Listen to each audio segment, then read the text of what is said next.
Evelin, teil oli täna volikogu istung, millest seal räägiti, mida arutati? Ja, et peale kohtuotsust oli meil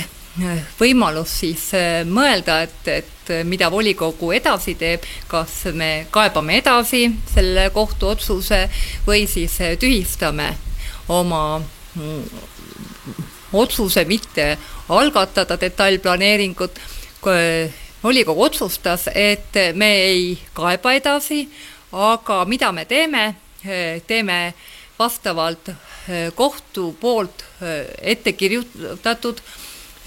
nõuetele, et me kuulame algatajad ära, et nemad siis räägivad oma suud puhtaks, et ei tekiks jälle sama olukorda, kus arendaja ütleb, et neid ei kuulatud ära. Ja täna siis meil kestiski volikogu istung 2,5 tundi, kuulasime siis ka huvigrupid ära, tuli kohale Muuga mõisa omanik Tarmo Noodla, kes ütles, et aga tema on ka arendaja ja tema on investeerinud oma mõisasse miljoneid ja eesmärgiga pakkuda loodusturismi ja majutust ja samas temast ainult 2,5 kilomeetri kaugusele plaanitakse tuuletööstust. Ligi 10 tuulikut 300 meetri kõrgust ja kujutage ette, mida saab siis, mis loodusturismist me saame rääkida, kui need suured tuulikud hakkavad otse mõisa taga, otse kunsti mõisa, ajaloolise, imeilusa mõisa taga turritama, undama, vilkuma, varje tekitama, et nagu seda asjaolu peaks ka arvestama, mitte ainult tuuliku arendaja või tuuletööstuse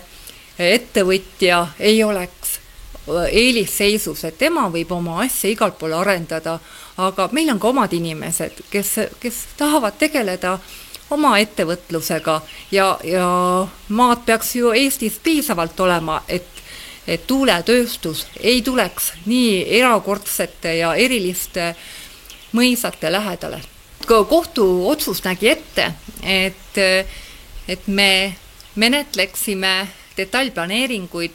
selliselt, et arendajale ei tuleks ootamatult. Tookord, kui volikogu otsustas, siis see otsus oli otsus oli pigem selline, et volikogu ei algatanud detailplaneeringut, aga õigem oleks, et on juba eelnõu selline, et mitte algatada, kui volikogus on ülekaalus nende volikogu liikmete hääl, kes on nagu selle vastu. Ehk siis proovime nüüd neid asju vältida, arvatavasti nagunii arendaja kaebab talle mitte meeldiva otsuse kindlasti jälle kohtusse, aga vähemalt meil on nüüd olemas see norm, kuidas neid asju teha ja proovime siis seekord teha nii, et kohtus võidame. Et kuidas siis teised volikogud peaks sellises situatsioonis käituma, kus teil just nagu praegu nagu teil oli? Jah, et me oleme mõnes mõttes nagu ütleme eeskuju või näidis, paljud omavalitsused jälgivad Vinnis toimuvat ja mis ma tahaksin öelda, et odavam on kohe palgata pädev jurist, eriti kes on pädev planeeringute alal ja kohe alguses teha kõik need asjad aeglaselt läbi, mitte kiirustada, seda enam, et kui kord on algatatud planeering, siis peaaegu võimatu on seda lõpetada või katkestada või mitte kehtestada, sest siis tekib arendajal juba õigustatud ootus, kui öeldakse, et aga näete, keskkonnatingimused on sellised, et ühtegi takistust ei ole ja seda enam, et meil ju puuduvad antud olukorras ka seadused, mis näiteks suudaksid seal, meil puuduvad näiteks varjutamise osas seadused, ei ole sellist